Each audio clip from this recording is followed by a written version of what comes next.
Hi guys, and welcome to the second lecture for Chapter 10. Today we'll be talking about toxic substances and organisms. Now when we talk about toxic substances, again it pays to take note between the distinction between a toxicant and a toxin. A toxicant, remember, is any harmful substance or chemical, whether it is synthetically or naturally derived, whereas a toxin specifically refers to a poisonous or harmful substance that is produced within the tissues of living cells and organisms. Now, a toxin is a very specific type of biological hazard. It is something like what you would find in a poisonous plant or animal, such as in the pufferfish, which produces tetrodotoxin to deter any organisms from eating it. If you eat a pufferfish without it being very, very carefully prepared, you will actually asphyxiate and die as a result of that pufferfish's tetrodotoxin. In addition, you can have different toxins in the form of venom. Venom is a toxic substance that an organism excretes or injects into you, such as the venom from a venomous snake, which injects its venom into you via fangs, or in a spider, which also injects its venom into you via fangs. Now, in addition to this, toxic substances also occur in nature. And although toxicologists mainly focus on synthetic toxic substances, many toxic substances naturally exist in nature and in different foods. For example, there are toxins in the tobacco plant, such as nicotine, which is a poison meant to deter insects from actually eating it. In addition, many meats contain different toxins that livestock got from the plants that they eat. So if a cow or a pig or a different organism eats a plant with a poison in it, that toxin can build up in that meat, and that can actually be something that we are subjected to when we eat that meat if it is not prepared very, very properly. And just a quick note that toxins are only made by biological organisms. However, there are natural toxicants that also exist in nature. So things like lead and arsenic are chemical compounds or minerals that are actually found in nature naturally. They are not produced by biological organisms. They're just molecules or elements that exist naturally that can harm biological organisms. And so they are a natural toxicant. Just because a substance is natural, meaning that we as humans didn't create it, doesn't mean it's necessarily a toxin. Sometimes toxicants can be formed naturally as well, just as a result of different physical processes, whereas a toxin specifically is only formed by a biological organism. I really try to stress that distinction because again, you will be tested on it. However, we have created a lot of toxic substances synthetically. We create synthetic toxins that are in our environment, that are released in our environment all the time. Things like fertilizers, which can be toxic if they are built up. They cause all these different adverse effects. We also release a lot of pesticides as a way to control pest organisms from eating our crops on our farms. And as a result of all of these different synthetic chemicals being released in the environment, every one of us carries traces of hundreds of industrial chemicals in our bodies. They build up in us through time. Babies are born with chemicals already in their bodies because they are accumulated from the mother just by walking around in the environment. Now, not all of these synthetic chemicals pose health risks. A lot of the time, we have these great organs in our bodies, our kidneys and our livers, which are there specifically to pump out, and keep us from feeling the effects of a lot of different synthetic toxicants and toxins. We have the equipment within us to actually mitigate a lot of these.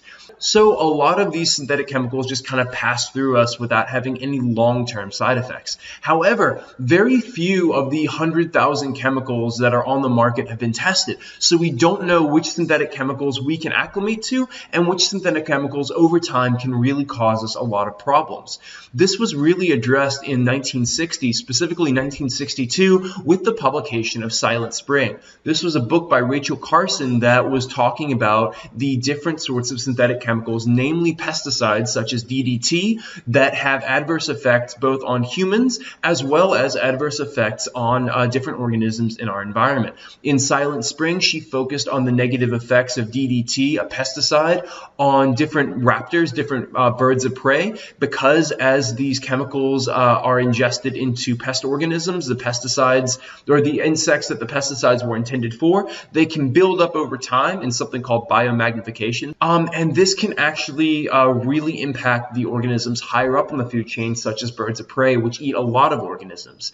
And so Rachel Carson really went into the effect of DDT on birds of prey, such as the bald eagle, basically DDT makes their shell, the eggshells that these organisms produce, really brittle, and so their offspring die really prematurely before they even hatch as chicks.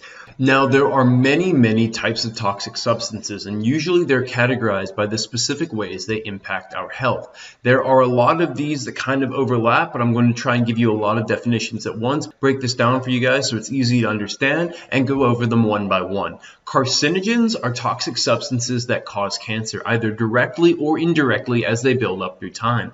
Mutagens are toxic substances which cause mutations in DNA. Mutagens and carcinogens can be very similar, often because these mutations in our DNA can eventually build up and cause cancer. However, it should be noted that to date, while mutagens are the substances that cause mutations in our DNA, no mutagen to date has caused any superpowers, which in my opinion is extremely disappointing.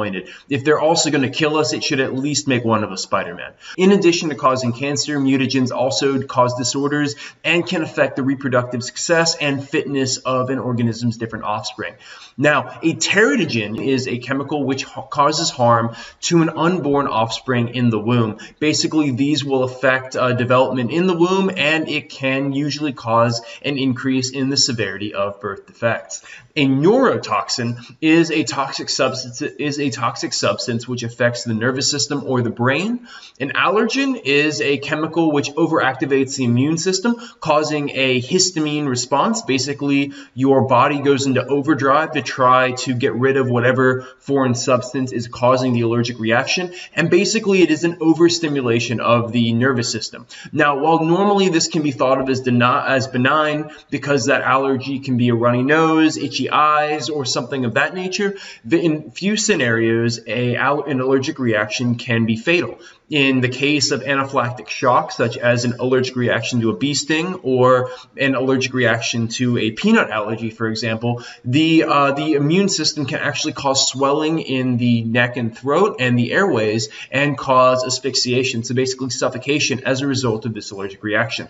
So while we think of allergens as kind of benign, in few scenarios, or in specific scenarios rather, allergens can actually be fatal if they're not treated appropriately.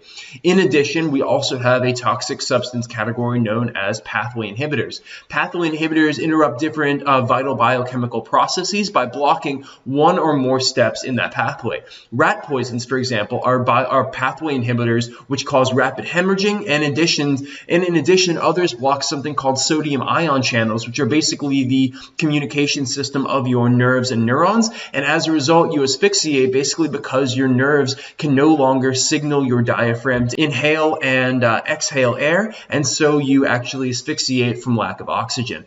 In addition, we're going to talk at length at something called endocrine disruptors. Endocrine disruptors we talked about in our first lecture, and these again are toxic substances which interfere with vital chemical messengers called hormones. Hormones are those little chemicals that travel throughout the bloodstream in very low dosages and deliver vital cues to different body parts. They deliver messages to stimulate growth and development, and they can do things like to tell your body when it's time to begin the process of sexual maturity.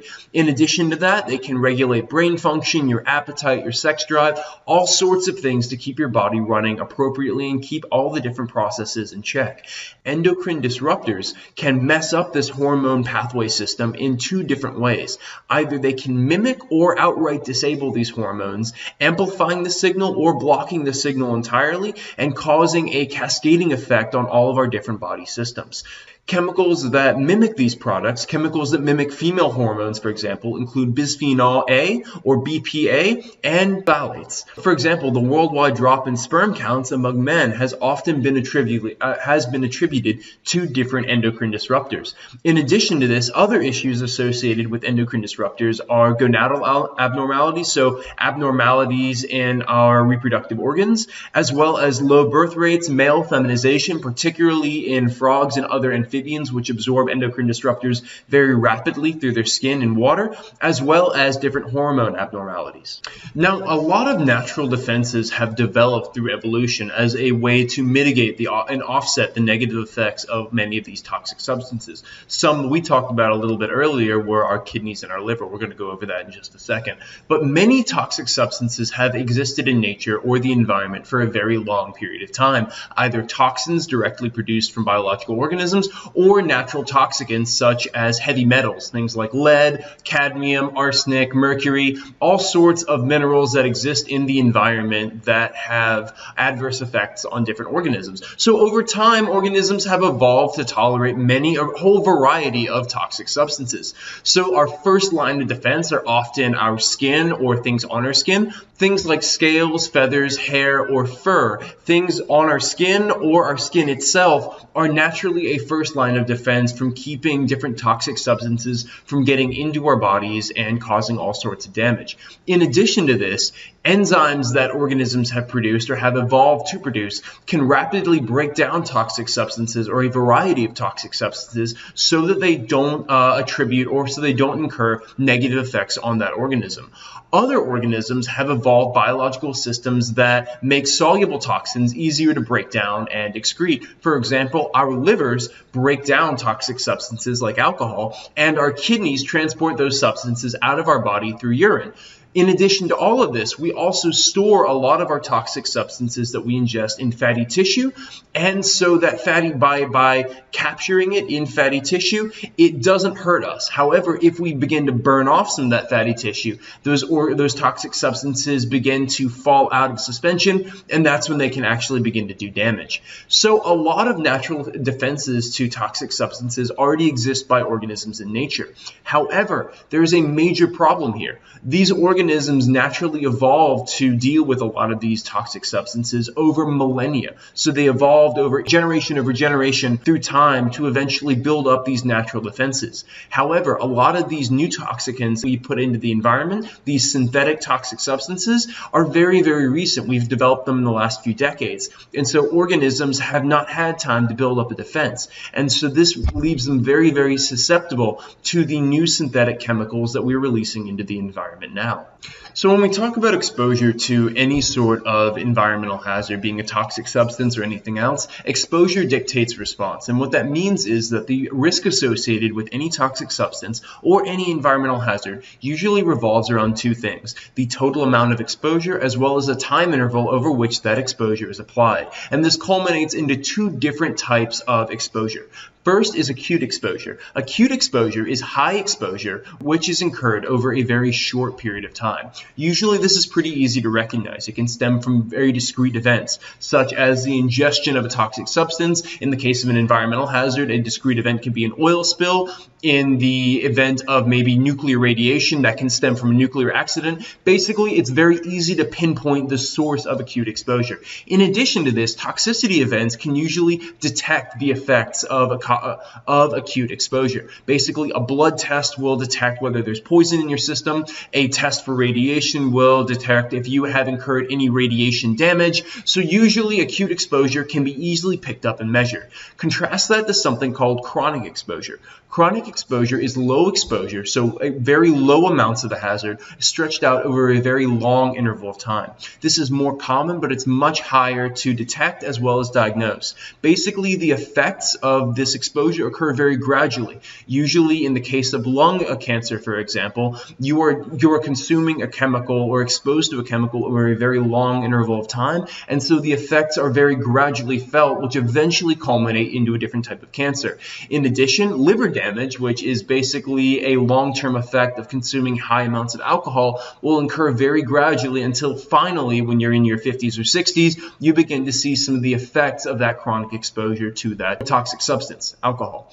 Now, in addition to this, cause and effect might not really be easily apparent. Because it is stretched out over a very long period of time, it's not really easy to tease out the cause of the response that we are feeling. So trying to figure out which substances are carcinogenic out of the myriad of substances we're exposed to, especially if that's incurred over a very long period of time, can be very, very hard to do. We're getting better at this through different types of statistics and different statistical tests, but in the meantime, it takes very long-term studies and able to detect what substances should we not be exposed to in terms of chronic exposure. Now, that is everything that we have for the lecture on toxic substances and organisms. For the next lecture, we'll be talking about toxic substances and entire ecosystems. So we'll be scaling things up to the ecosystem level. I'll see you then.